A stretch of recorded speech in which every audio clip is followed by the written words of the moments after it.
y bienvenidos al Museo Liber.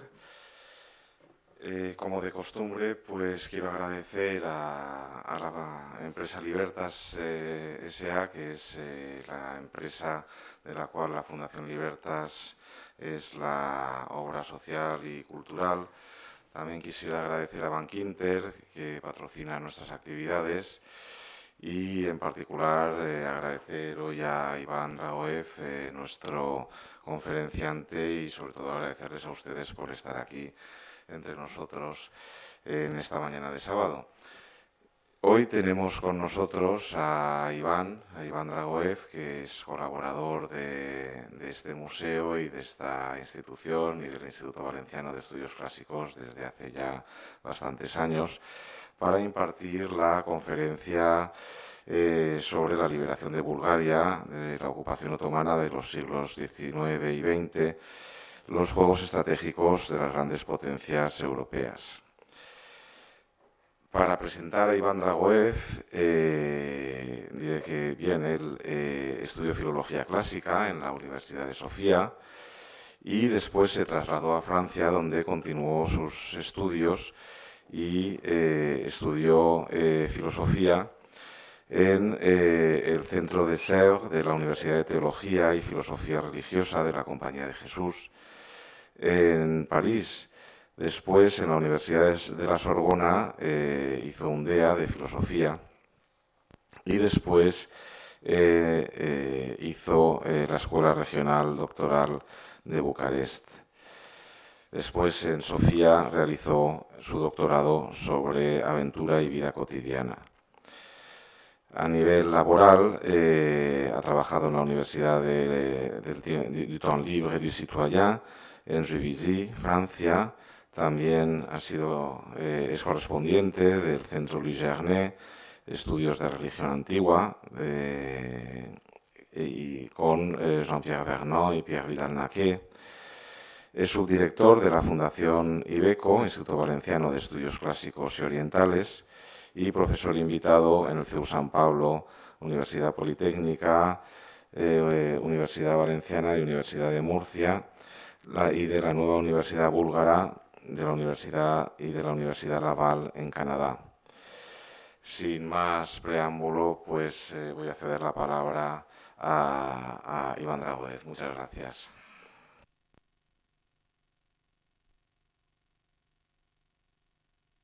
Vale. Pues antes que nada, bienvenidos, y os agradezco el esfuerzo de estar aquí un sábado por la mañana. Por otra parte, quiero agradecer por enésima vez la confianza de Alejandro, que deja a un filósofos con métodos de investigación que no son exactamente los del positivismo, hablar de historia y no solo hablar de historia, sino trabajar bajo su dirección en la realización de algunas maquetas en el museo, que esto sí que no era confianza, era un acto de fe ciega, y intentaré no decepcionarlo a él y a vosotros.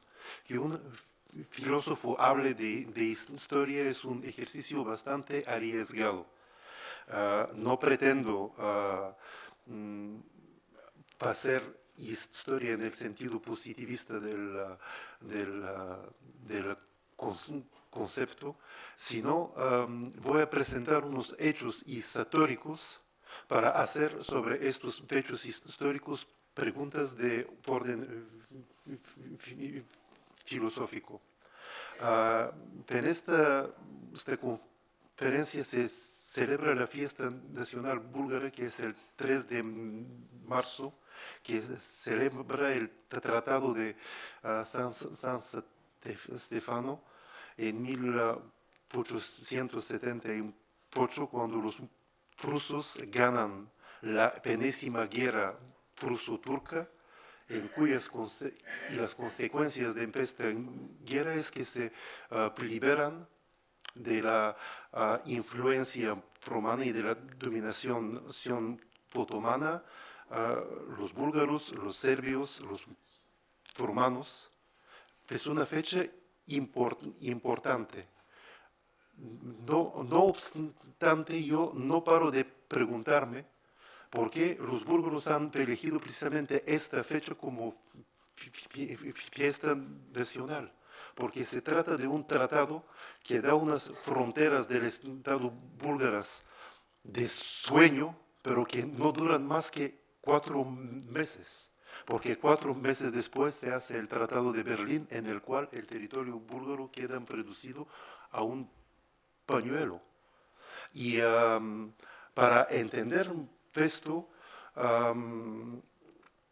¿qué es lo que propongo hacer? Pues evitaré presentar los acontecimientos solo desde un punto de vista búlgaro. Que si nos limitamos a contar qué es lo que pasa en los últimos 6 siglos de la historia de Bulgaria, pues habrá que sacar unos pañuelos, porque de verdad es para llorar, porque sería adoptar un punto de vista victimista. Y mi pregunta es, ¿por qué a los búlgaros nos interesa adoptar este punto de vista victimista? Y el hecho mismo de escoger la fecha de la fiesta nacional es una reivindicación victimista. Yo intentaré inscribir esto en el marco de la historia europea y de los juegos estratégicos de las grandes potencias europeas, para entender qué es lo que ha pasado y cómo ha pasado. Primero hablaré brevemente del Imperio Otomano, después hablaré de la serie de guerras pruso-turcas y acabaré con una breve vista sobre los movimientos de independencia en los Balcanes de los años 70 del siglo XIX. De esta forma situaremos este acontecimiento de la liberación de Bulgaria y entenderíamos el por qué y el cómo. Para dar tonalidad de esta conferencia utilizaré 3 citas. La primera cita es una sobre la cual estoy pensando desde en los últimos 20 años, desde el Viejo Testamento, cuando Moisés dice a los hebreos, el que ha nacido en esclavitud no podrá ser nunca libre. Es la primera cita. Y aquí los jóvenes búlgaros que están aquí tienen la suerte de haber nacido en libertad. Yo mismo puedo considerarme que he nacido en esclavitud. Pero, vale, es la primera cita. La segunda es de Noam Chomsky, que es igualmente algo bastante problemático. Dice, una libertad regalada es un regalo envenenado. Liberar un país de otro país es un regalo increíble, pero ¿puede ser considerado esto como un regalo envenenado? ¿Y por qué? Es la segunda pregunta a la cual intentaré contestar. Y la tercera cita es de Epicteto, que dice más o menos lo siguiente: a algunos les toca el papel de rey, a otros les toca el papel de esclavo. No depende de nosotros qué papel nos tocará en esta vida, pero sí que depende de nosotros que lo jugásemos e interpretásemos de la mejor manera posible. El centro en la tercera parte de mi exposición será sobre un acontecimiento poco conocido, del cual se habla muy poco, pero del cual yo personalmente como búlgaro me siento muy orgulloso, que es la guerra serbo-búlgara, en la cual los búlgaros de verdad actúan con el papel que les toca en el momento adecuado y en contra de los intereses y las influencias de todas las potencias europeas, y de esta forma ganan su independencia, y las fronteras actuales búlgaras se deben a esta guerra y a un acto de valentía en el cual los esclavos han actuado como personas libres. Y Personalmente, para mí, si yo tuviera que escoger, y por suerte no me toca escoger, la fiesta nacional sería el final de esta guerra, porque en esta guerra es cuando los búlgaros ganan de verdad su independencia y su respeto frente a las grandes potencias europeas. Pues bien, después de esta introducción un poco larga, empezaremos hablando brevemente del Imperio Otomano.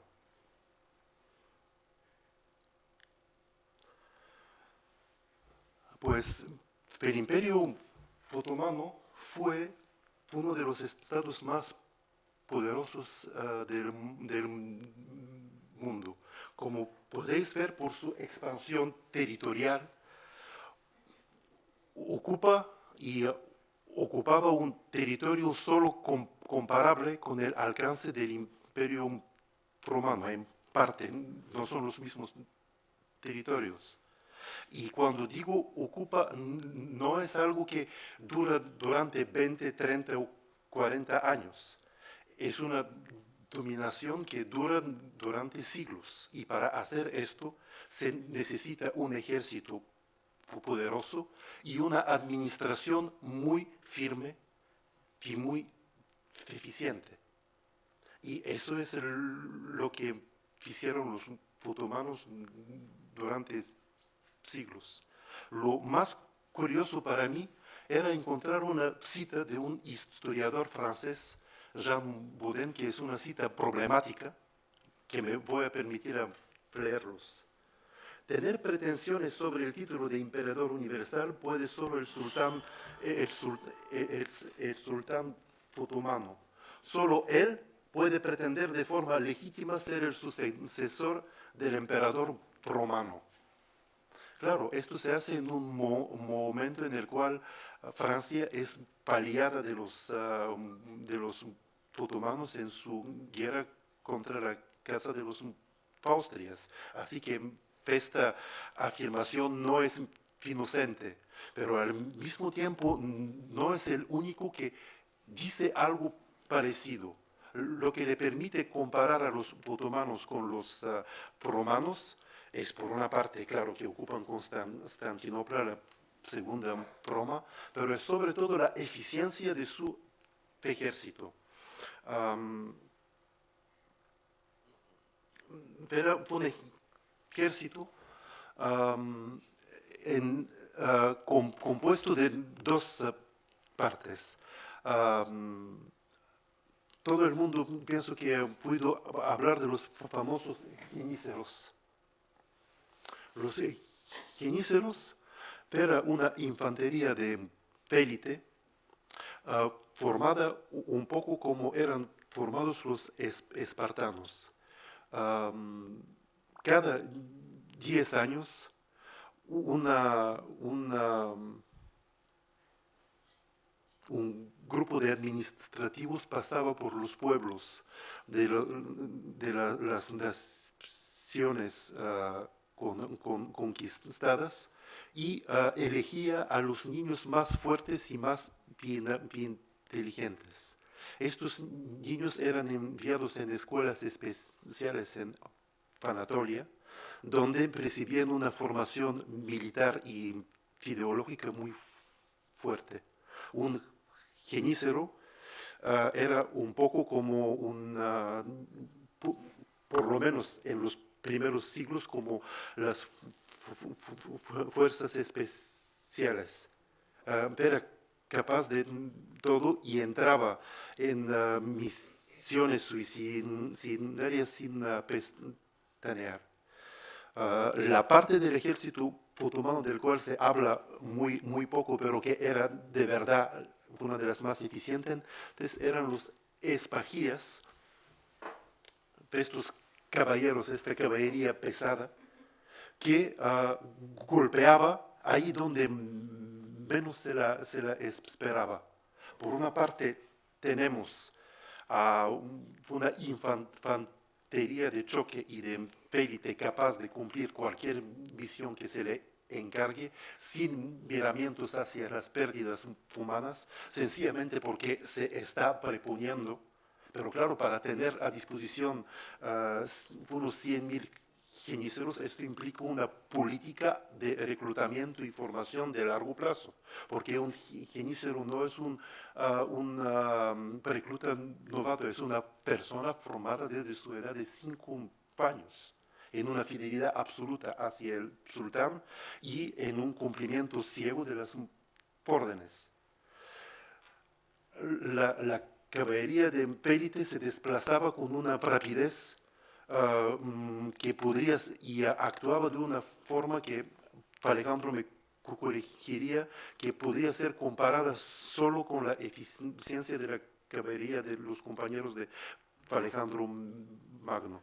En la conquista de los Balcanes eran precisamente los espajías que golpeaban ahí donde menos se los esperaba. Eran ellos que eran capaces de hacer frente a la caballería pesada de los europeos, por ejemplo, en la batalla de Nicópol, y infligirles daños tremendos. Eran los cañiceros que fijaban la caballería un poco como la falange macedonia, aunque no es comparable. Ellos le fijaban con armas de fuego, que eran los primeros a utilizar armas de fuego en esta época, con un tiro con arcos de precisión y con una lucha cuerpo a cuerpo encarnizada.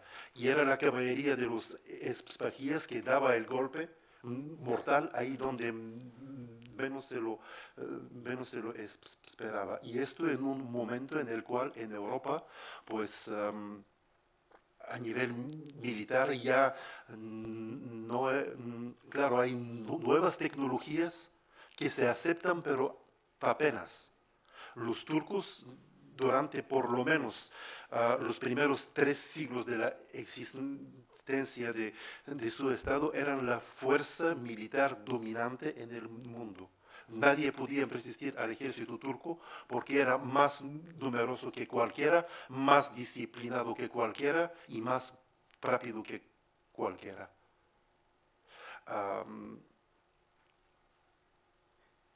Ahí hay una breve crónica, no voy a entrar en detalles de los adelantos de los turcos.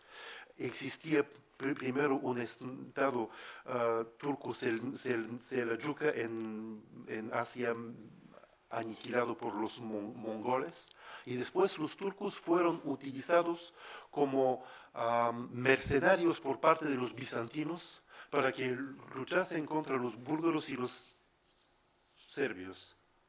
Para entender un poco la política de la península balcánica y la posición del Estado búlgaro. El Estado búlgaro brevemente se crea en 681 por un pueblo nómada de caballeros, los proto-búlgaros, que vienen empujados por los tazares, que se alían con 9 tribus eslavas y se crea un estado independiente de Bizancio.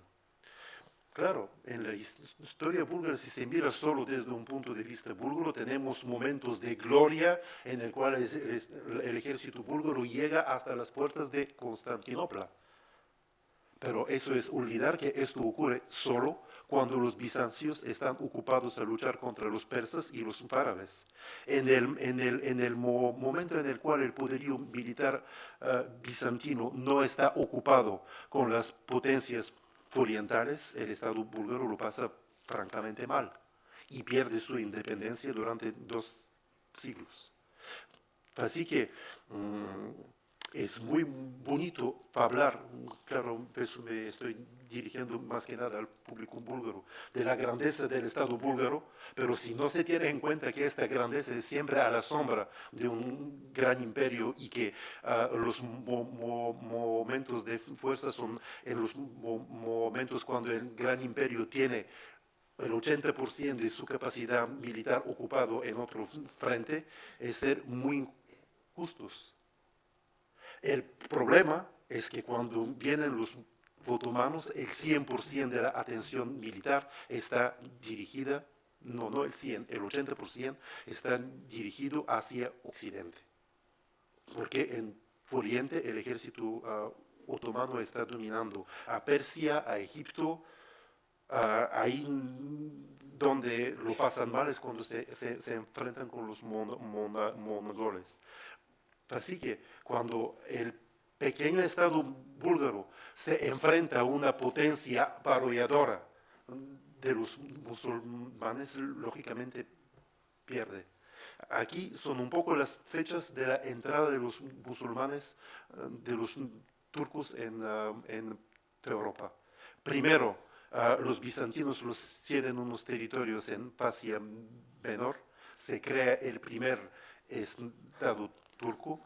Después, en 1362, los turcos ya tienen pie en el territorio europeo y cambian su capital en Adrianópolis. Aprovechando de la división de los pueblos los ortodoxos en la península balcánica, siendo utilizados como mercenarios, en menos de un siglo llegan a aplastar toda la península balcánica, con unas batallas sonadas como la batalla de Kosovo-Pole, donde un aristócrata serbio, viendo la superioridad del ejército otomano, piensa que la única solución es matar al sultán y supuestamente rindiéndolos se acerca y mata al sultán, pero esto no cambia el resultado de la batalla.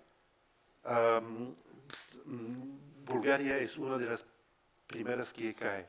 Constantinopla perdura como una isla en ese mare magno de campañas militares parodiadoras por parte de los turcos, aguanta casi un siglo. El gran conquistador es el sultán Murat Bayezid. Bayezid, traducido, significa el trueno, porque era tan rápido y golpeaba ahí donde menos lo esperaban. Él llega a derrotar en Nicópol una cruzada cristiana organizada por el Papa, del cual vienen cruzados de Hungría y de Polonia, y en Nicópol sencillamente son sobrepasados tácticamente y militarmente por el genio militar turco. Constantinopla es una de las ciudades más difíciles de tomar en el mundo. Los únicos que llegan a tomarlos es en la tercera cruzada, los cruzados y los turcos. ¿Por qué? Porque están utilizando la nueva tecnología, porque toman a su servicio ingenieros húngaros que cambian su artillería. En 1453 es la caída de Constantinopla. Es una fecha importante porque marca de forma decisiva toda la historia europea. Con esto se cierra la ruta de la seda para toda Europa. Los turcos empiezan a dominar el tráfico entre Europa y Asia, y no solo por tierra, sino por mar.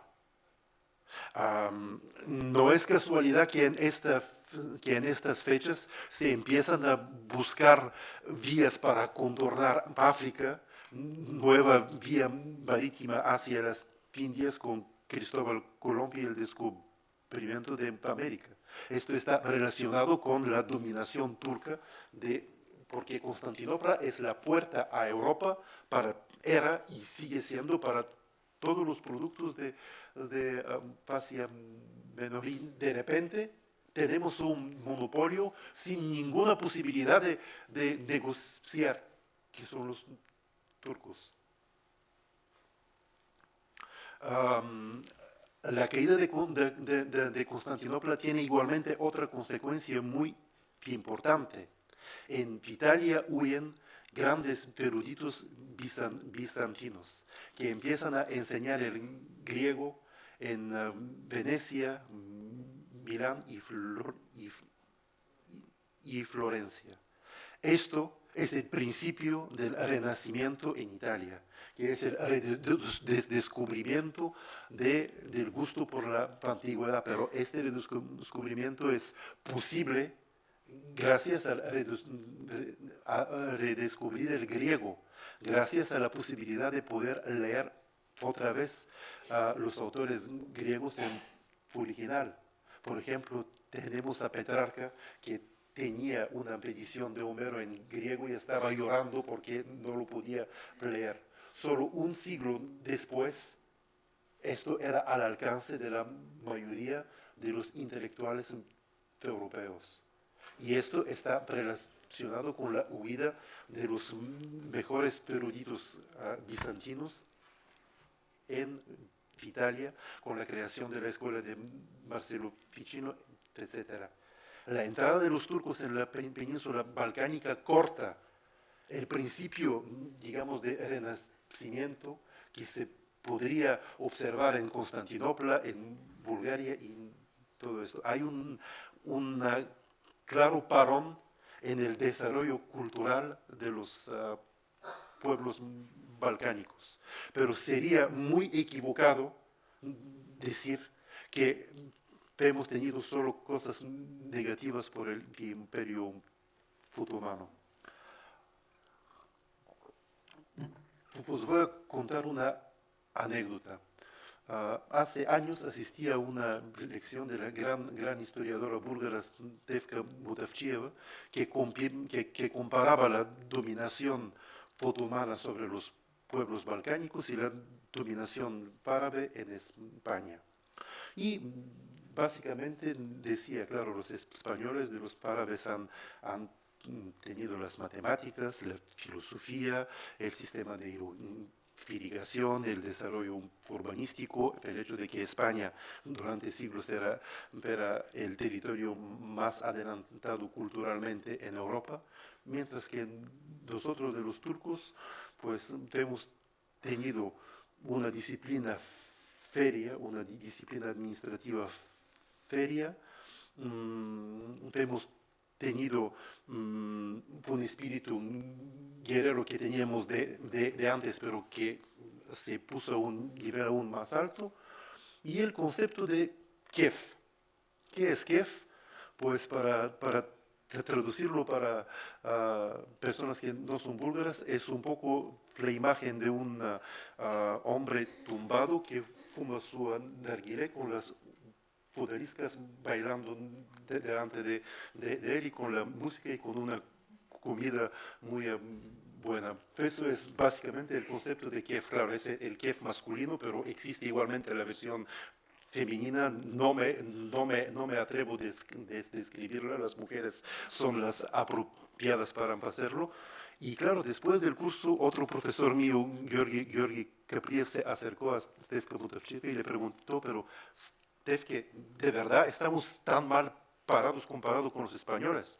Dice, pero Georgi, tú no has entendido nada. Los españoles no saben qué es lo que se han perdido con el kef. Así que para hablar de que la dominación turca solo trae cosas negativas no es del todo verdad, porque en los primeros siglos, por lo menos en los primeros siglos, pues hay una tolerancia muy importante, y puesto que los súbditos están en un estado mejor organizado que anteriormente a nivel impuesto, pues las cosas son aún mejores que en los estados anteriores. Y hablando de tolerancia, los turcos aceptaban a los judíos perseguidos por toda Europa, algo que les da un empuje económico muy importante, del mismo modo que eran los judíos que tenían un papel importante en los califatos árabes. Del mismo modo que en los califatos árabes los judíos no solo llevaban la economía, sino que traducían textos, pues lo mismo lo hacían los judíos en la administración turca. salvo que los textos científicos no eran lo que interesaban a los turcos, lo que les interesaba era todo lo que era relacionado con el arte militar. Los turcos llegan después de la toma de Constantinopla en una serie de guerras. No voy a entrar en detalle, a conquistar Serbia, Grecia, Bosnia, Herzegovina, Albania. Llegan a ser un estado de vasallo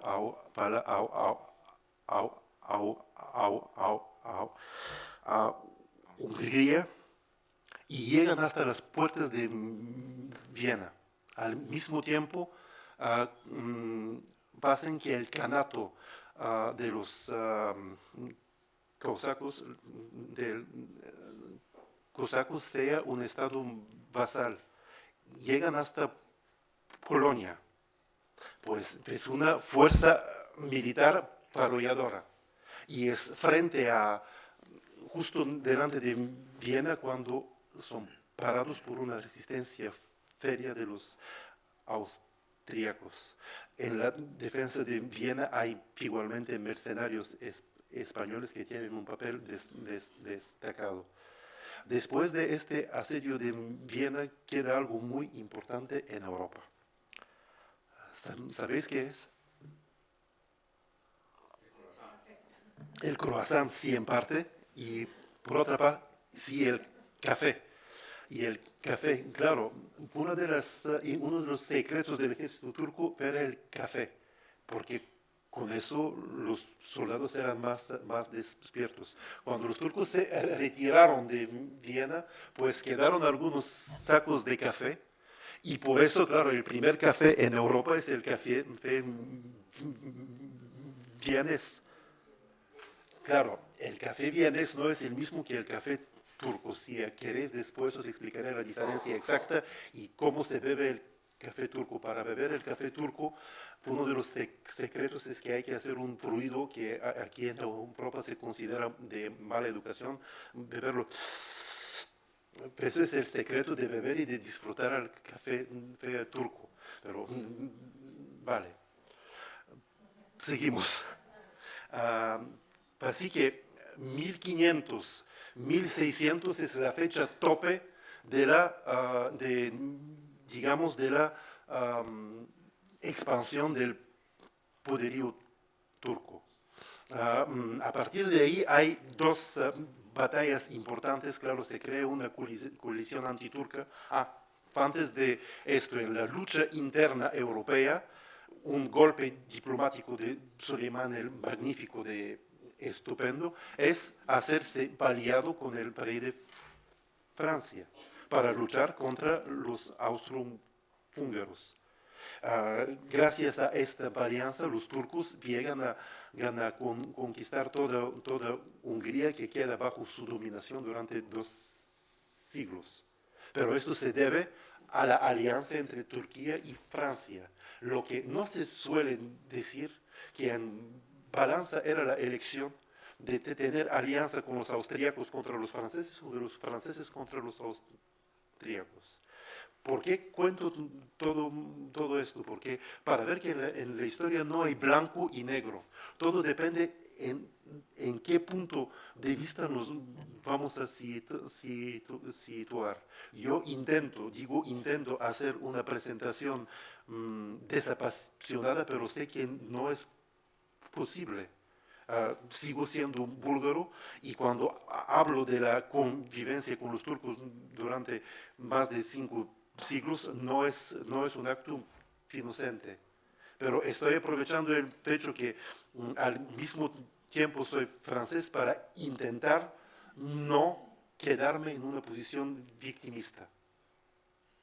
Y pienso que es importante hoy en día, cuando estamos en una Europa, dejar de mirar todo desde un punto de vista solo nacional. Intentar entender el cómo y el porqué de las cosas, y que un futuro en común es más interesante que la recuperación y la reivindicación de unos supuestos de derechos históricos, y más adelante hablaré de qué son estos derechos históricos, de cómo uno puede pretender tener derechos históricos sobre algo, qué es la legitimidad en la historia. Por desgracia, y Alejandro pienso que me ayudaría en esto, la legitimidad se fundamenta no solo por el hecho de que un pueblo ha vivido en un territorio durante X tiempo. Las pretensiones, cuando hay criterios opuestos, se ganan con las armas. Y Hegel lo dice muy bien. La guerra es el estado en el cual se consigue una legitimidad cuando los medios pacíficos son imposibles. Así que esperar que las grandes potencias te van a regalar algo porque han matado X mil personas o porque vives en este territorio durante tanto tiempo es de verdad algo muy ingenuo.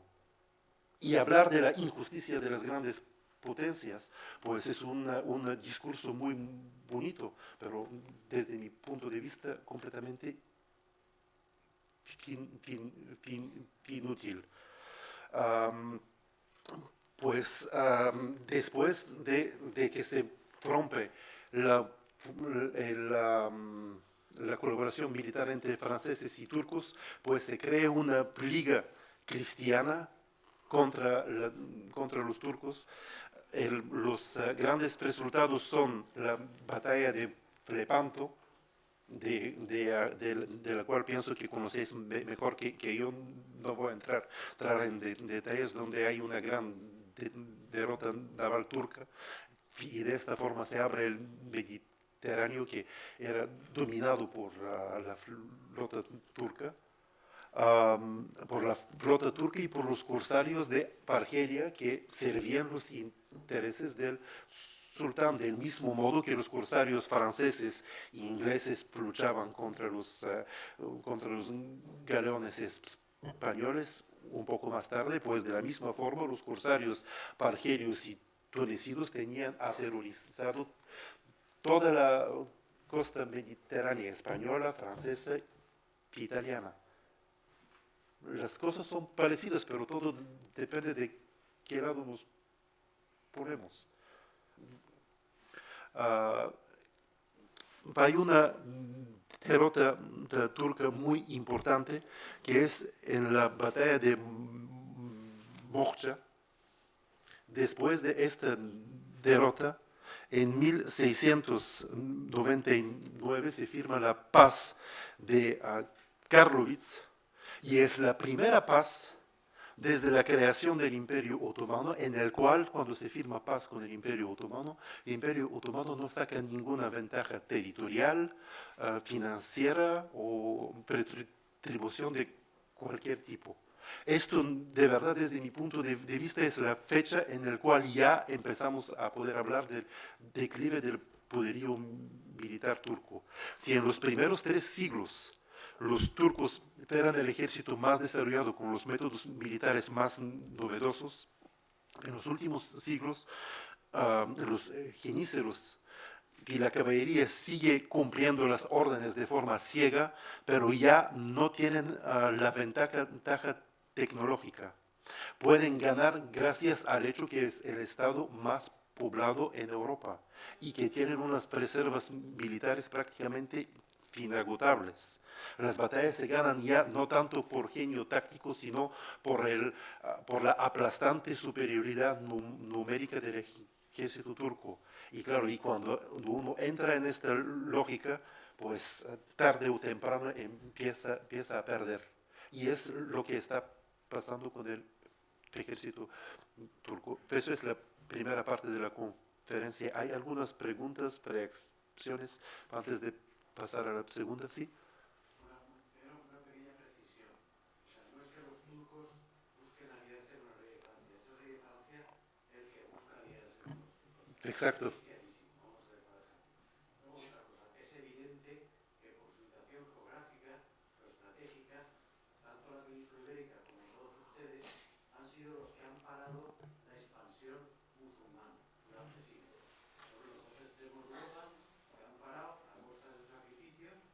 Siglos de guerra han parado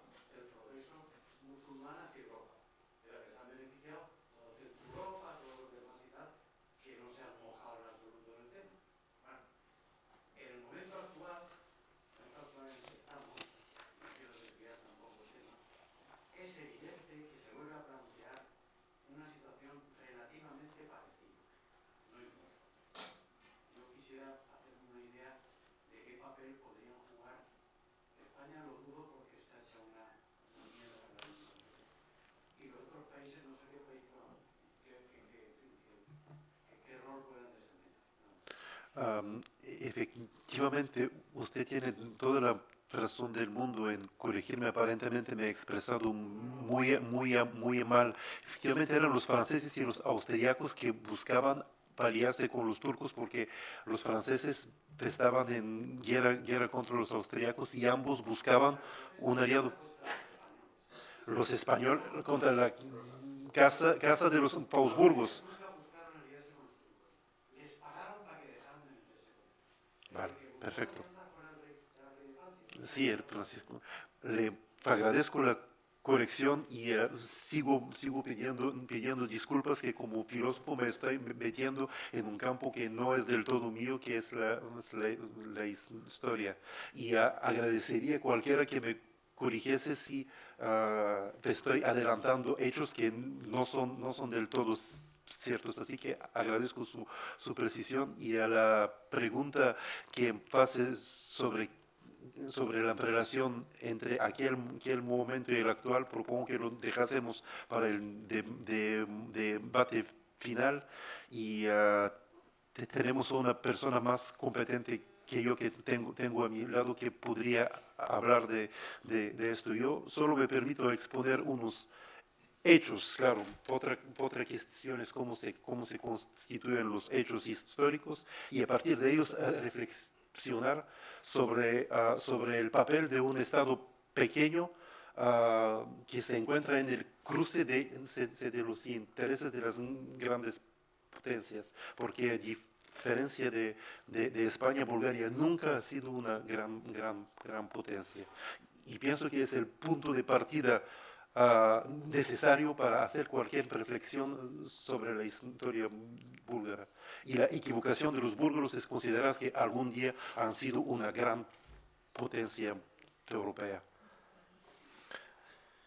Pero una cosa, es cierto que el Estado bizantino, el Imperio bizantino fue el gran Estado tampón durante mucho tiempo que frenó el avance del Imperio Selyúkida primero y después del Imperio Otomano, y después fue el Estado búlgaro, y que luego cayó, y después ya fue el Estado Habsburgo, el Imperio hispano-austriaco español, que fue el último punto al que llegaron, y ahí es cuando se frenó, cuando se frenó en Viena y en Lepanto. Y por ambos lados, bueno, pues quienes más sufrimos, digamos, de manera diferente, porque es cierto, yo creo que la comparación que ha hecho probablemente sea cierta. En España probablemente nos beneficiamos, en cierto modo, de la ocupación musulmana en los primeros siglos, cuando el califato omeya, pues sí que hubo, no tanto ya en la época de los almohades y de los almorávides, que eran más fanatizados, pero del lado del Imperio Otomano se beneficiaron menos de la ocupación. Quizá más al principio, como ha apuntado Iván, y menos hacia el final, donde ya era un imperio que tenía menos, que aportaba menos y que era menos tolerante. Bien, la segunda parte de esta presentación es un breve percibido sobre las guerras pruso-turcas. No puedo entrar en detalle ni en ninguna, solo he hecho este esquema para que se vea que en un periodo de unos 500 años, en una media de cada 25 años, había una guerra pruso-turca, con mayor éxito del Imperio ruso contra el Imperio otomano. Esto se inscribe en una lógica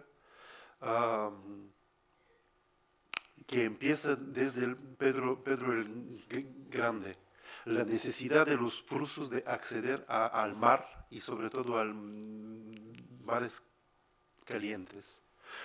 Todas las guerras pruso-turcas pues en un principio tienen como meta llegar al Mar Negro y, si posible, tener acceso al Mediterráneo, para que Rusia pueda salir de esta posición de aislamiento marítimo en la cual está por su situación geográfica.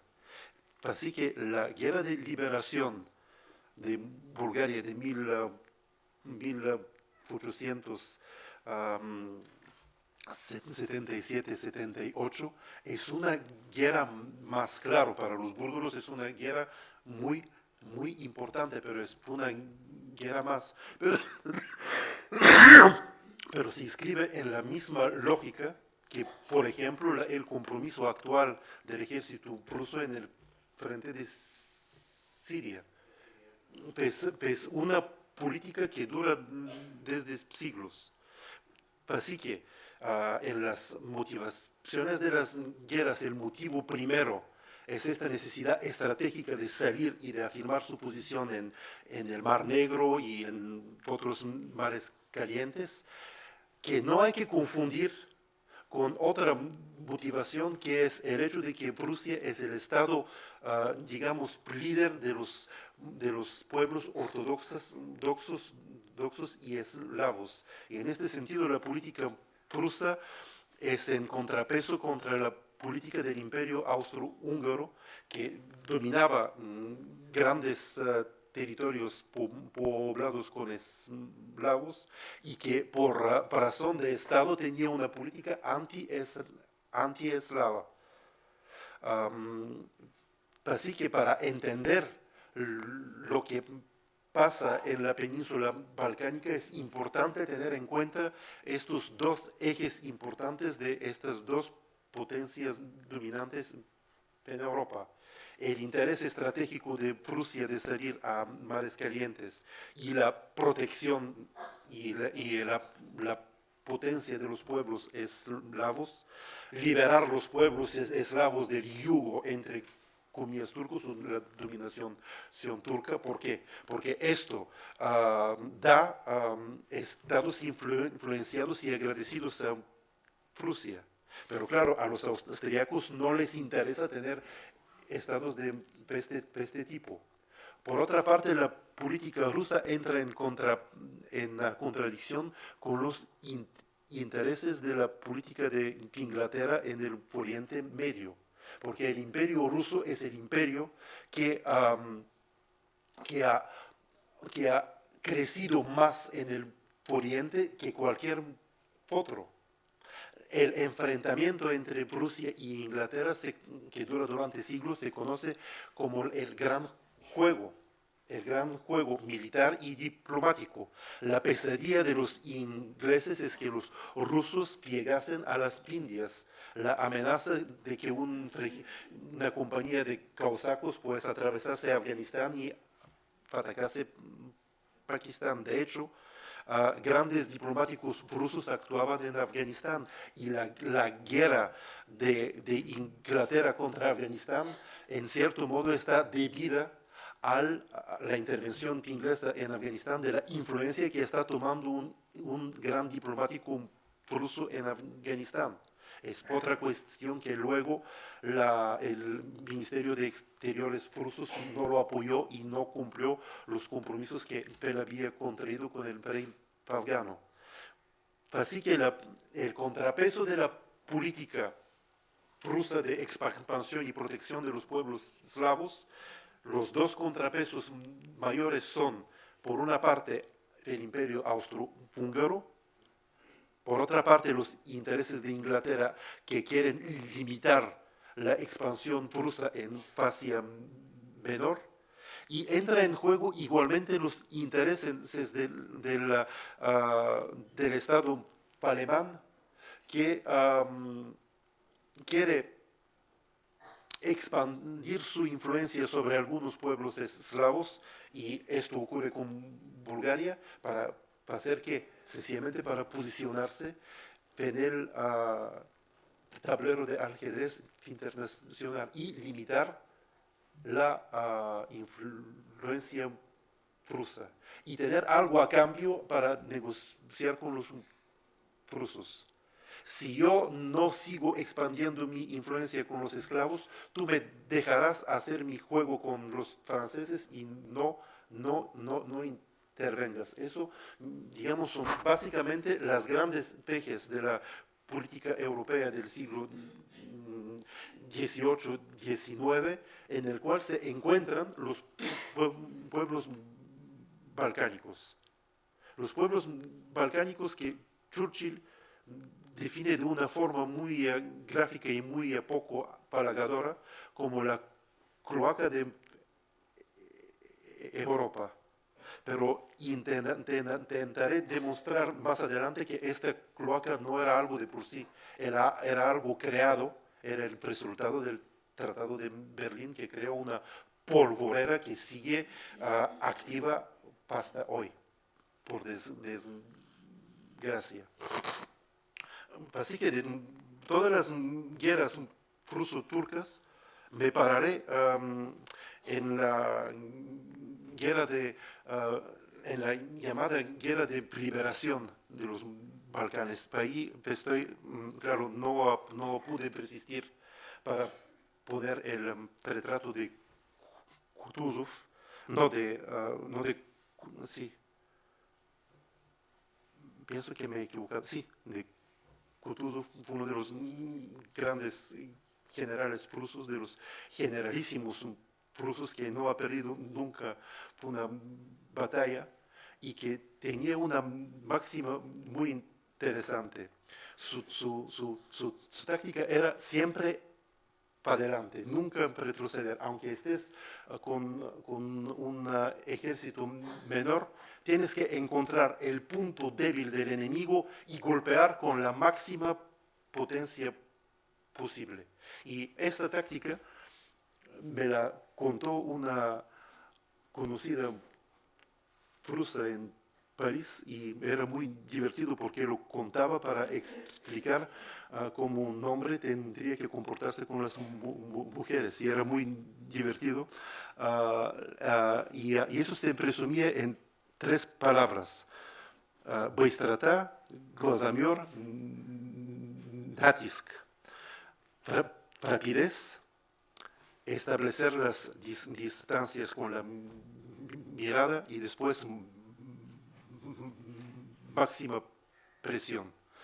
Esto eran los puntos bases de la táctica militar de este generalísimo ruso, que de hecho es generalísimo porque no ha perdido nunca ninguna batalla.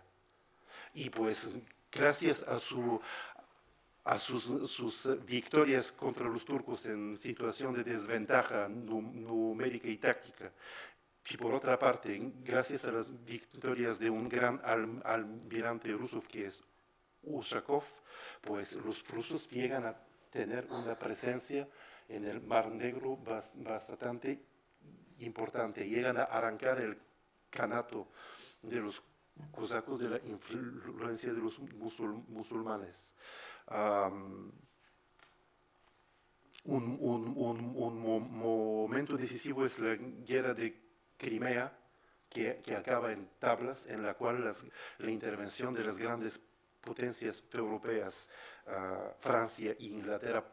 ¿Por qué intervienen Francia e Inglaterra? Porque la dominación de los rusos sobre los turcos empieza a ser tan evidente que no interesa que los rusos se posicionen demasiado contra los turcos. Entonces intervienen Francia e Inglaterra para parar los pies a los rusos y obligan, claro, después de la caída de Sebastopol, a derribar los muros y la fortaleza de Sebastopol. Pero claro, las cosas tampoco son blancas y negras, porque los rusos podían dar el golpe de gracia al Imperio Otomano varias veces, pero no lo hicieron, porque si lo hiciesen, entonces habría demasiada, claro, los franceses y los ingleses podrían coger trozos que no interesan. El problema de la política europea del siglo XIX es que interesa mantener con vida al hombre enfermo de Europa Y cuando se habla del hombre enfermo de Europa, se entiende al Estado otomano, que ya es un Estado que queda algo anticuado, que queda feudal comparado con el adelanto de los demás estados. Si antes la influencia turca sobre los Balcanes podría ser considerada como algo positivo, en aquella época ya nos encontramos con prácticas medievales en pleno siglo XIX que conviven con prácticas, digamos, capitalistas. Y eso crea una contradicción y tensión en el Estado increíble. Por ejemplo, para quitar uno de los prestos medievos, pues hay una operación en la cual se matan a todos los geníceros y se elimina el cuerpo de los geníceros, porque claro, influían demasiado a nivel interno. Se crea un nuevo tipo de ejército armado con armas europeas y muchos aventureros europeos que ya no tenían marcha atrás en Europa encontraban su destino en el seno del ejército turco, donde recibían el título de bey o de pasha y formaban el ejército turco. Por una parte, nos encontramos con ejército turco formado y armado con las armas más modernas europeas, y por otra parte, tenemos a las plebas populares llamadas Bashibuzuk. Claro, cuando se envía el Bashibuzuk para apaciguar una región, pues entonces tenemos derecho a las peores exacciones posibles. Asistimos a resurgimiento de fanatismo religioso que se traduce por campañas de aceptación forzada del Islam. Claro, cuando se habla de yugo, no es por casualidad, pero tampoco hay que extender esto sobre la totalidad de la convivencia de los rusos con los turcos. Yugo, ¿sabéis de dónde viene esta expresión del yugo? Yugum es la vara de madera con la cual se cogen los bueyes para que tiren el carro. Y pasar bajo el yugo, pues, ¿sabéis quiénes son los primeros que pasan bajo el yugo? Exacto, son los romanos cuando pierden de los samnitas. Pues los samnitas hacen pasar todo el ejército romano bajo el yugo. Pasar bajo el yugo es perder toda su dignidad, perder todo amor propio. Así que es muy interesante. Me sigo preguntando y no tengo la respuesta, ¿por qué se ha escogido el término yugo para la convivencia de los pueblos balcánicos con los turcos? Cuando es un término puramente latino. No he llegado a entender qué tiene que ver una cosa con la otra. Tal vez es que no, de dignidad tenemos la dignidad de los romanos y de humillación hemos tenido una humillación comparada con la suya.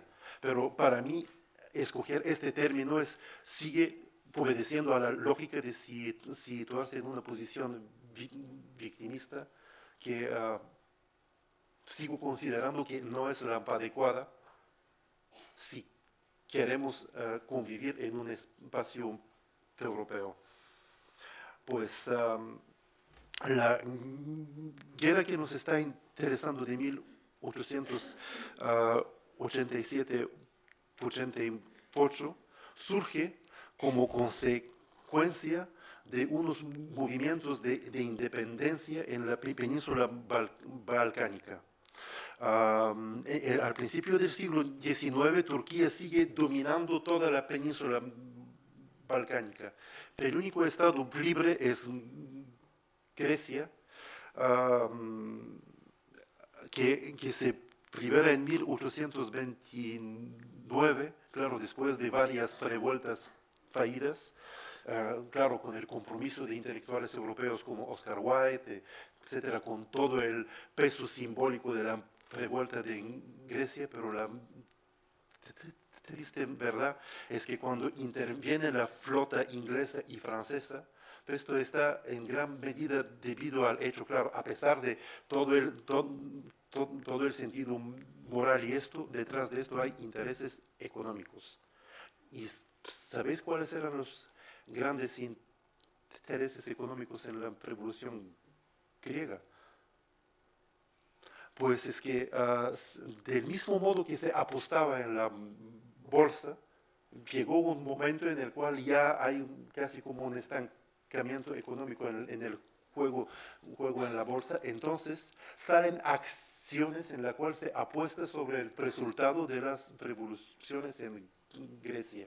Y hay importante masa de dinero, de intereses ingleses y franceses que están comprometidos en estas acciones, quién ganaría la guerra en Grecia.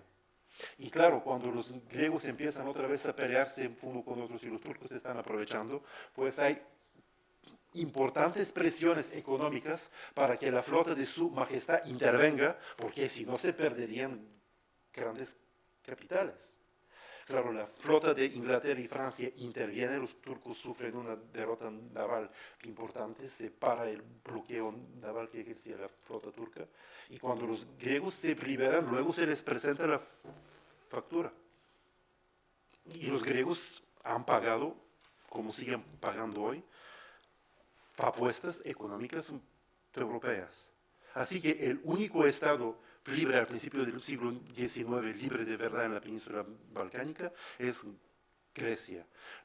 Existen igualmente dos estados vasalos, Serbia y Rumanía, estados que pagan un tributo muy importante al Imperio Otomano y en un principio deben de luchar al lado de la Porta, así es como se llama para sí el Imperio Otomano, pero esos dos estados están buscando como sea escapar a la influencia otomana y el Imperio ruso les está ofreciendo una vía de escape posible.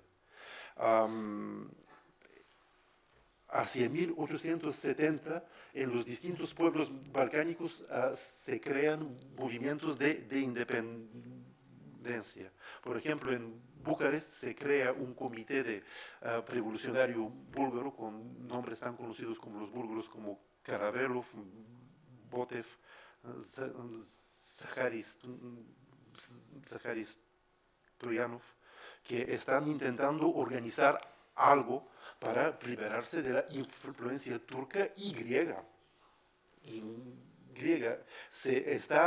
empieza un renacimiento búlgaro, pero este renacimiento búlgaro no se puede, claro, la palabra es la misma, pero no tiene nada que ver con el renacimiento europeo, es el renacimiento de una identidad nacional a través de la recuperación del idioma y a través de la creación de escuelas búlgaras, a través de la edición de periódicos, de libros y diccionarios en búlgaro. El primer manual en búlgaro de Petar Beron, pues todo esto se escribe en la misma lógica.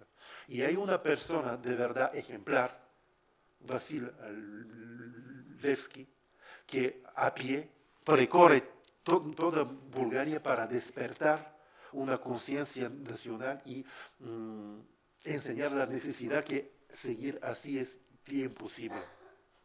Pues esta persona, él llega a organizar, a hacer una organización revolucionaria muy importante, mientras que el comité en Bucarest pues escribe los libros, hace los grandes manifiestos, los grandes gestos.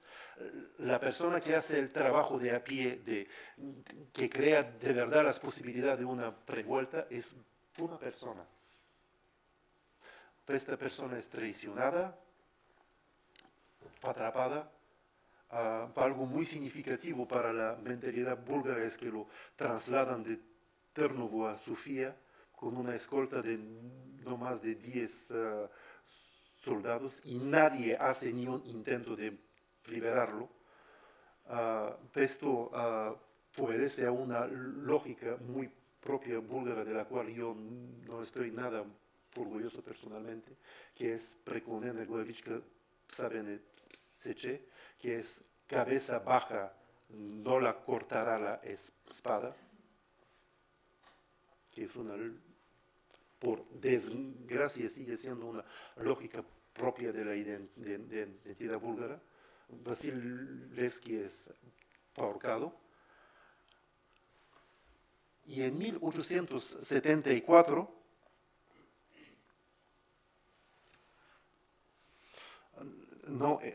en 1874 pues nos encontramos con años de mala cosecha.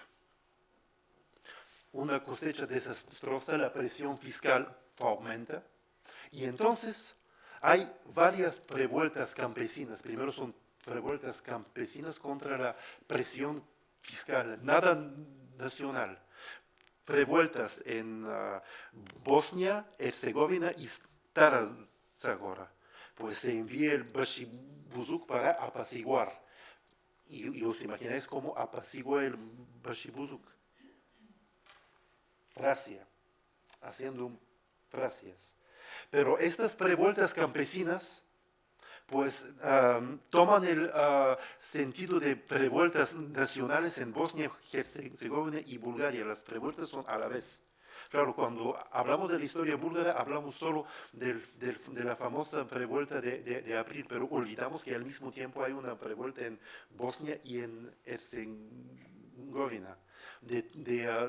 Toda la preparación de Levski se sublevan solo una tercera parte de todo lo que él había preparado. Si él estuviese en vida, la revuelta hubiera sido mucho más importante.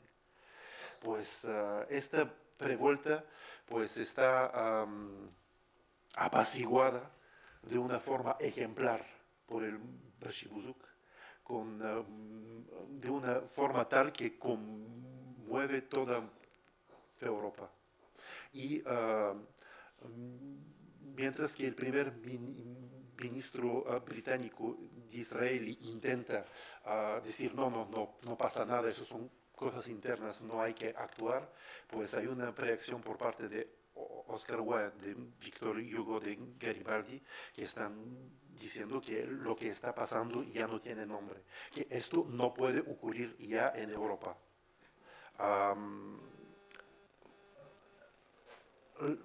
La reacción más fuerte a esas exacciones es en Rusia. Y aquí tenemos un cuadro llamado Mártires búlgaras por el Bashibuzuk.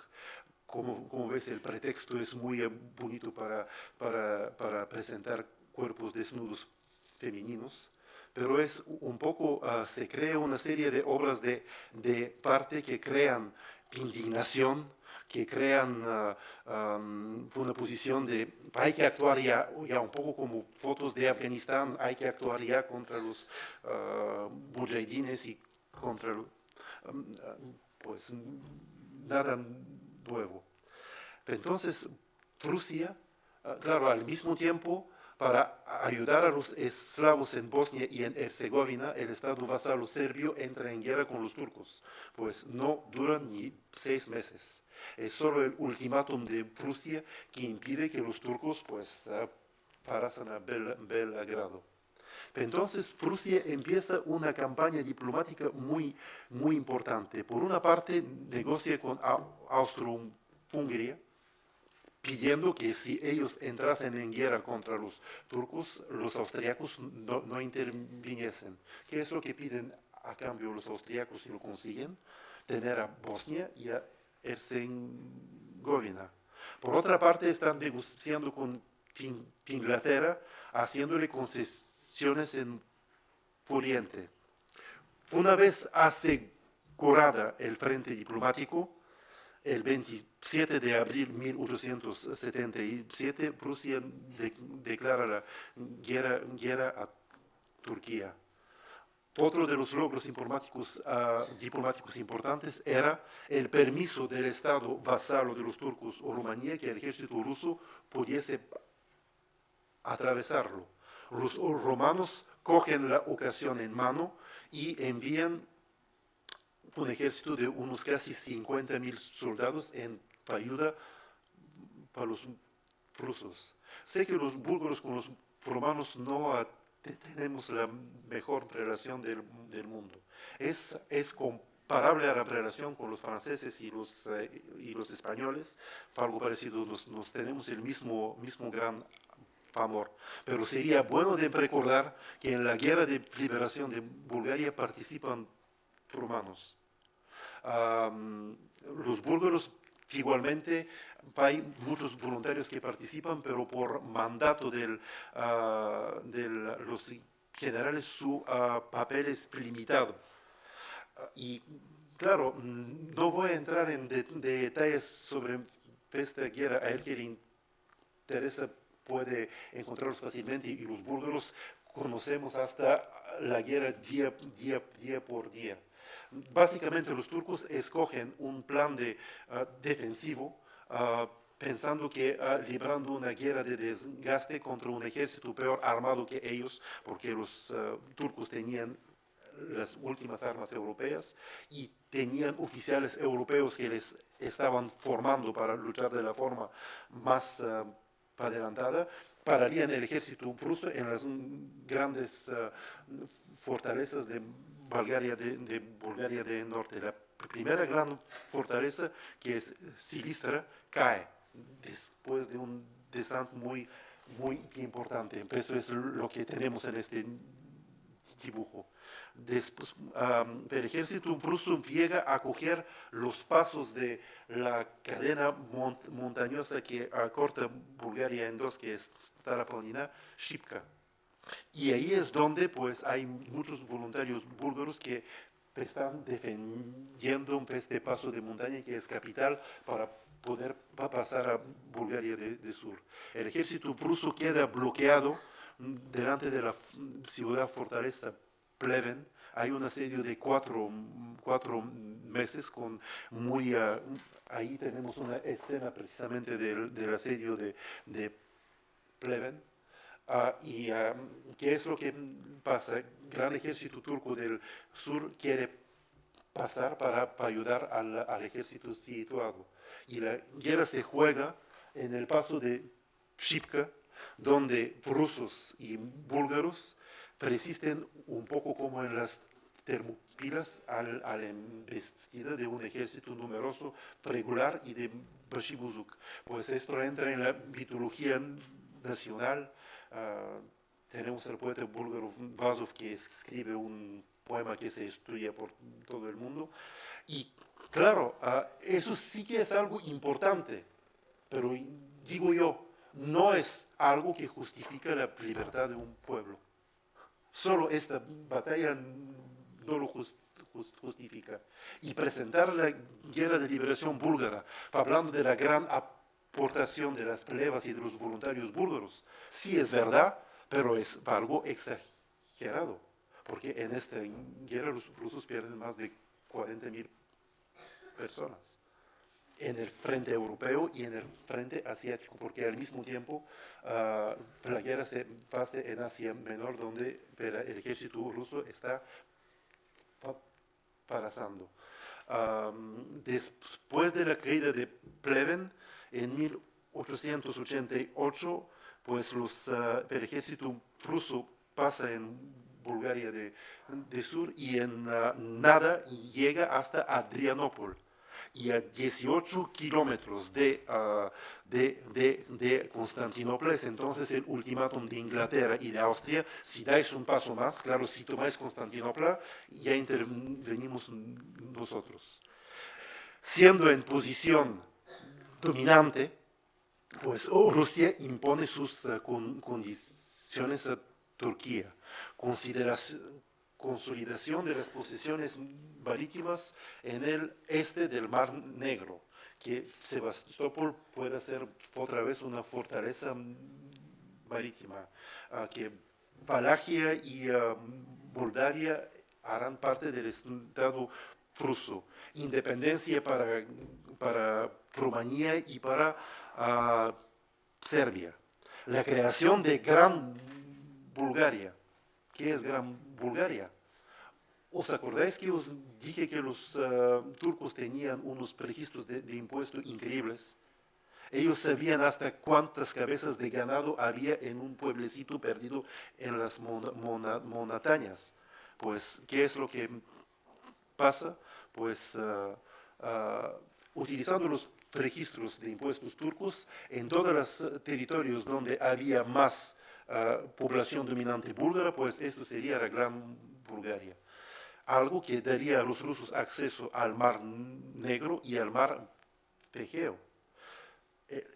La población problemática, como siempre, es la población de Macedonia. Este tratado de paz se firma el 3 de marzo, que es la fiesta nacional búlgara. Problema. Estas fronteras no duran ni 4 meses. Por presiones de las grandes potencias, claro, Inglaterra y Austria dicen, esto nunca. ¿Cómo que vamos a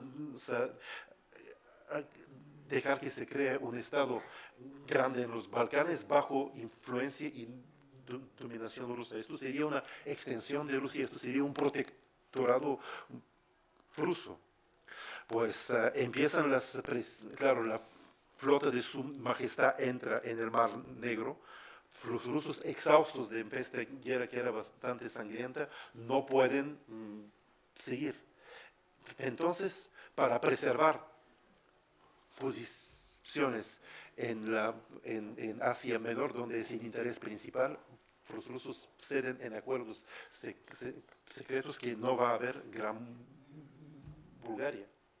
Austro-Hungría sigue presionando.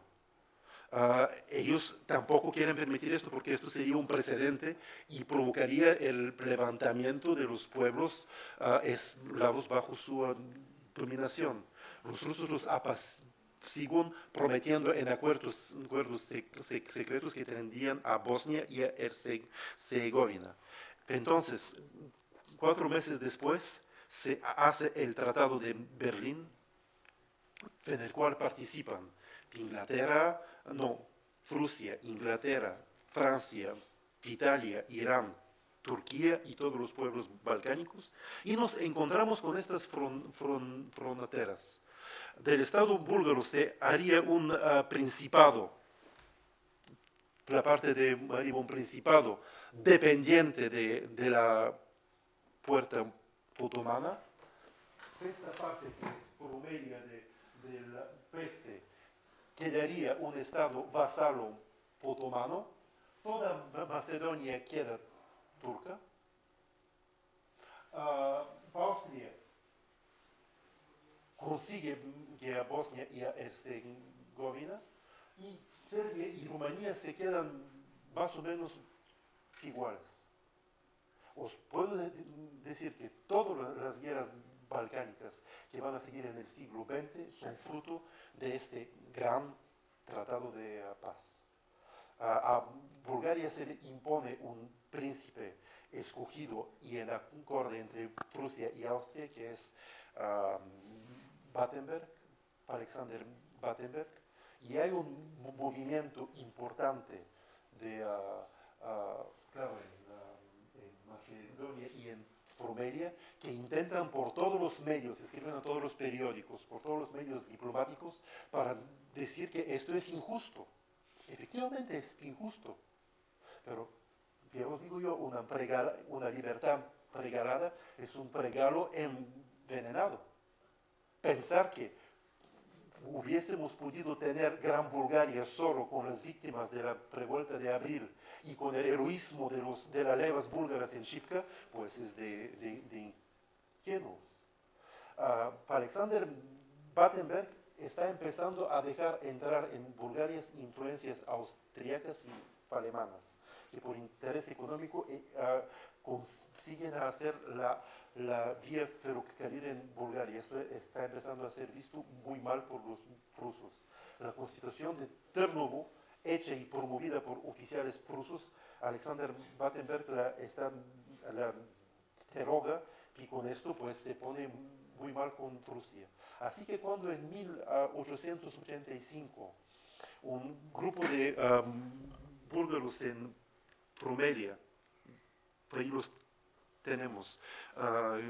Dimitar Brissov, Zakharis Stoyanov y otros están haciendo todo para que se unifique. Dimitar Brissov se encuentra con Battenberg y le dice: señor, no, su majestad, usted está sentado en una silla que tiene una pata rota y la otra bancal. Su única posibilidad de sobrevivir es que consolide por lo menos una de las dos patas de su silla. Y esta pata es el amor del pueblo. Si usted nos dirige en la unión de Bulgaria, entonces se ganará la fidelidad del pueblo. Este comité revolucionario declara en Plovdiv la unificación de Bulgaria. La unificación de Bulgaria, esto quiere decir del Principado de Bulgaria y de Rumelia del Sur. Eso se hace en Plovdiv. Entonces, se espera, claro, esto sin el apoyo de ninguna de las grandes potencias, ni de Inglaterra, ni de Francia, ni de Austria-Hungría, ni tampoco de Rusia, que en un principio estaría interesada, pero porque Alexander Battenberg se ha vuelto persona non grata, tampoco apoya. Cuando se hace la unificación de Bulgaria, lo primero que hace el Estado ruso es retirar a sus oficiales del ejército búlgaro. El ejército búlgaro tiene apenas 10 años. El rango más alto en el ejército es un coronel. Distintas personas están estudiando en escuelas militares rusas. El armamento del ejército búlgaro son los viejos fusiles del ejército ruso.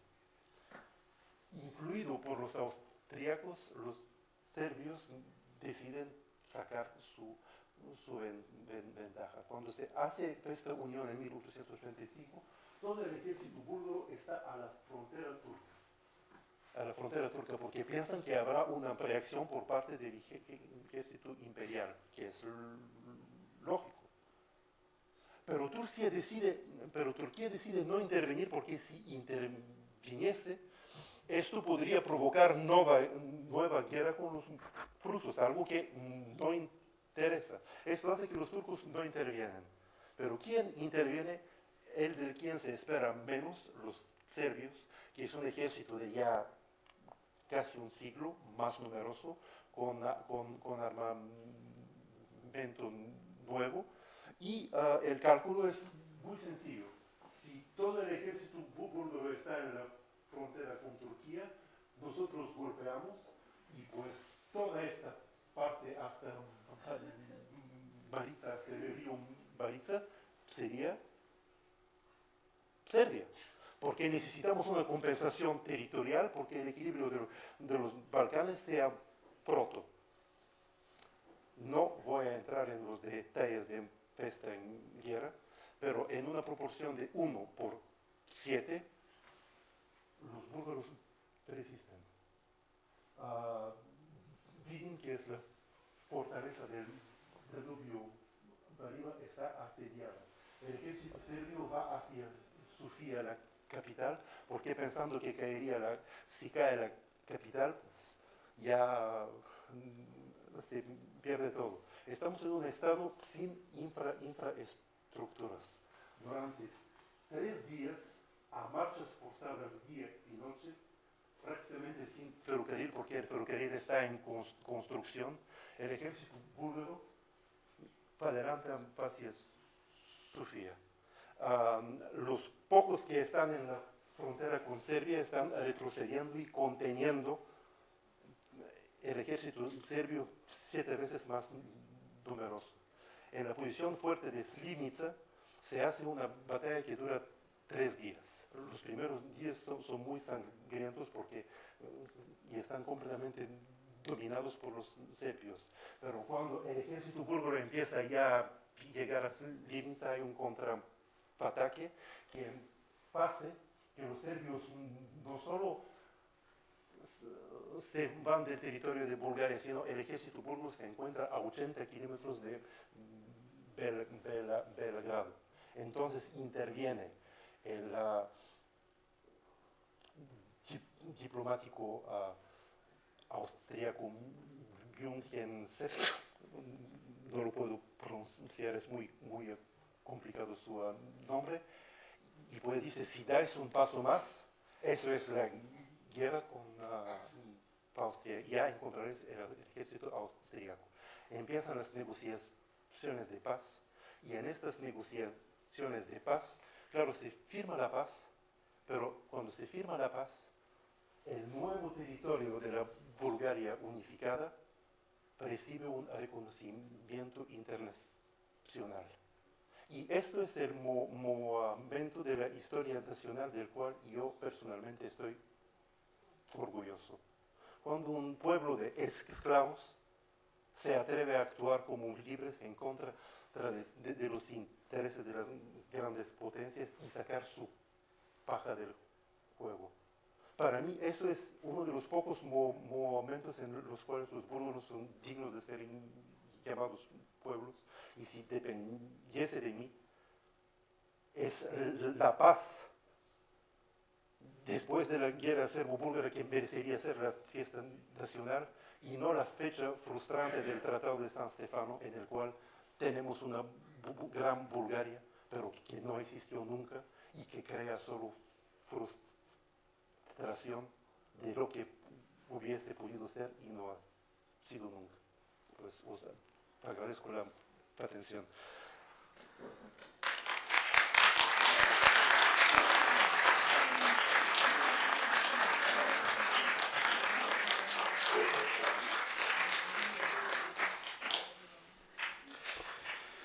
Muchas gracias, Iván. Bueno, pues vamos a pasar al turno de intervenciones y de preguntas. Si alguien tiene alguna... ¿Sí? Insisto en lo que he dicho antes, es decir, tú sabes, usted sabe que la historia de las naciones viene muy condicionada por su situación geográfica.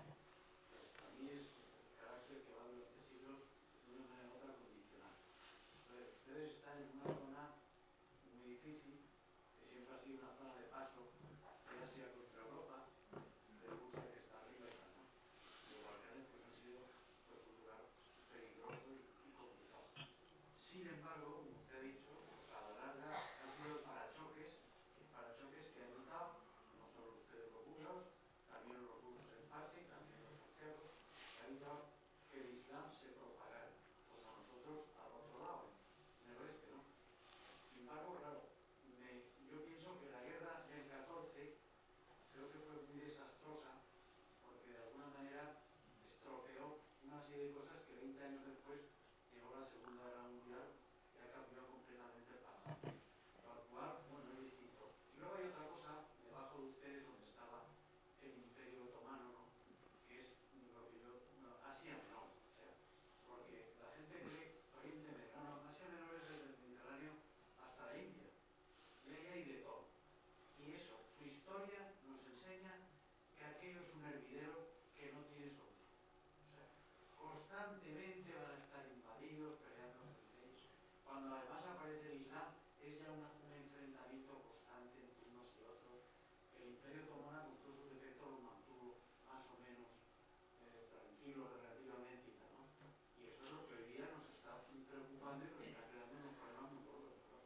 Porque la torpísima intervención de Estados Unidos en la zona, a mí es que es, pero nefasta por donde la mires. Y ahora veremos qué pasa. Respecto a Europa, hombre, pues mire usted, yo después de la actuación del payaso ese llamado Hollande y de la Merkel, ya es que no me fío de nadie, claro. Porque el ridículo que han hecho en cosas claves, como el tema de Grecia, como el tema de la inmigración y como el tema de Inglaterra, eso es Europa. Pues, ¿qué quiere que le diga? Sencillamente recordar que en el tiempo de las colonias, los oficiales y los diplomáticos recibían algo que se llamaba formación de antropología. Que la antropología era una ciencia que surge al servicio de las potencias coloniales y servía precisamente para conocer dónde te metes y con quién te metes, qué es lo que no tienes que hacer, cuáles son las distancias corporales temporales en una sociedad. ¿Qué es lo que no hay que hacer de ninguna forma para no ofender a los demás sin querer hacerlo?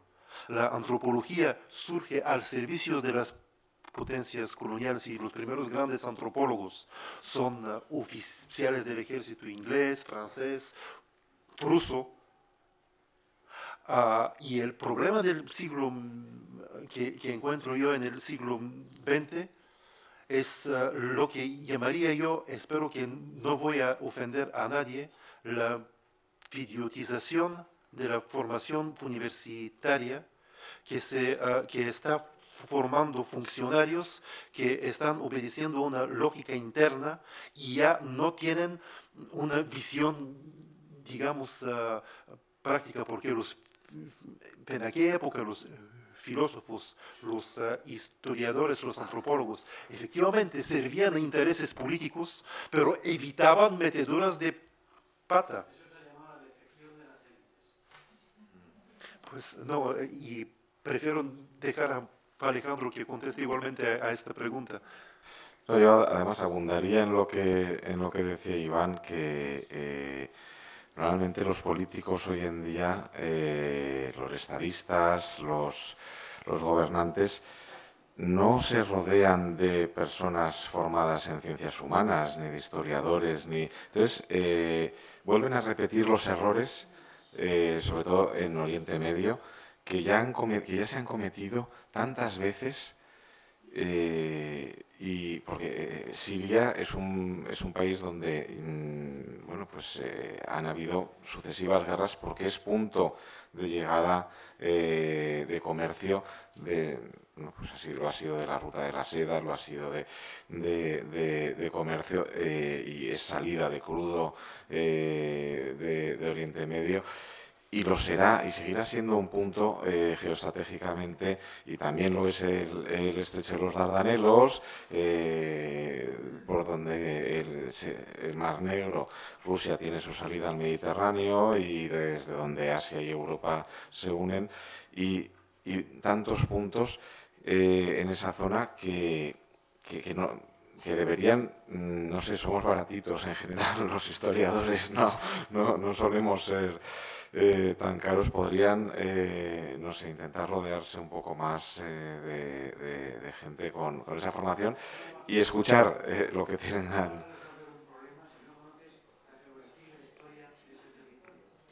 y las religiones de las personas y las costumbres, como decía Iván, y qué errores se han cometido. Al final es que no es por nada, pero es cierto que es una frase muy manida, que hay que conocer la historia y los errores del pasado para no repetirlos, pero es que es verdad. Entonces sería bueno que se informasen un poco. Afganistán, al final, cuántos pueblos han entrado en Afganistán y se han chocado contra un muro? Al final, solo hay dos grandes conquistadores que han conquistado Afganistán y lo han mantenido. Ha sido Tamerlán y Alejandro Magno, y lo han mantenido porque se casaron con la hija del jefe. Y nada más. Es que, claro, es que al final las cosas tampoco tienen secreto.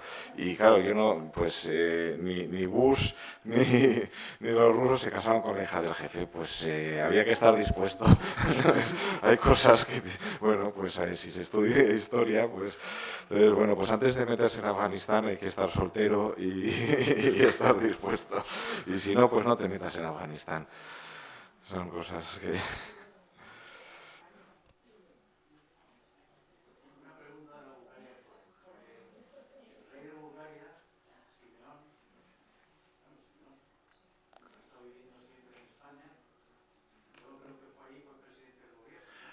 Pues,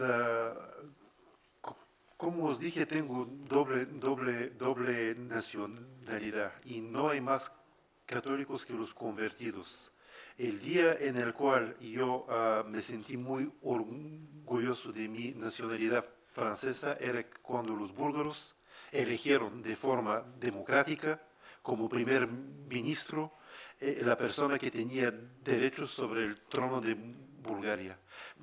En ese momento yo quería esconderme a 2 metros bajo la tierra, que nadie me viese y que nadie supiese que tengo algo que ver con este país. Y esto obedecía a una lógica ingenua. La lógica ingenua, ¿cuál era? Hemos tenido tantos políticos corruptos que a ver si elegimos a una persona rica que nos traería inversores y capitales. Claro, no necesitamos, claro, a alguien pobre que llegue al poder para que nos robe, mejor poner a un rico porque nos traería. ¿Y qué es lo que pasó? Pues los hijos de Simeón Saxe-Coburgota trajeron las empresas de consultorías, que es lo que hicieron, ayudaron para que se devolviesen las propiedades de la familia imperial de su padre, que era la mitad de un parque nacional en Brila. ¿Y qué es lo que se hizo con ese parque nacional? Se quemó para que se vendiese como astillas a los madereros griegos y paso. Así que dije cuál era uno de los puntos en el cual yo me sentía orgulloso de la historia búlgara. Es este, y el otro es en el momento del alfabeto cirílico, cómo actuó Bulgaria como Estado. Pero de todos los, el punto de Simeón Saxe-Coburgota es el punto en el cual yo sinceramente estoy muy, muy orgulloso para poder sacar mi pasaporte francés.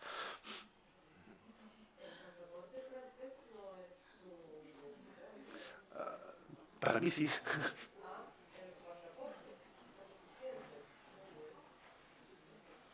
Pues nada. Normal. No, yo me siento búlgaro, si no hubieran hecho esta charla y no me hubiera comprometido como me estoy comprometiendo con la escuela búlgara. Pero eso no me impide poder decir cuáles son los puntos en la historia búlgara en la cual me siento avergonzado.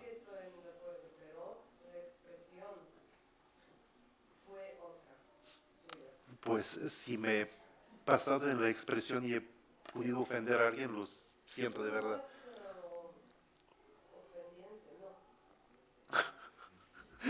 Pues vale. Bien. Perfecto. ¿Alguna pregunta más? Pues si no hay más preguntas, recordaré que este jueves que viene presentamos, el jueves día 3, la nueva novela de Santiago Posteguillo, y próximamente tendremos una conferencia sobre el origen del alfabeto cirílico. No recuerdo la fecha. Era el 11 de mayo. El 11 de mayo, lo pueden ver en nuestra página web. Y bueno, y el resto de actividades también las pueden ver en nuestra página web, museoliber.org. Muchas gracias por todo y hasta la próxima.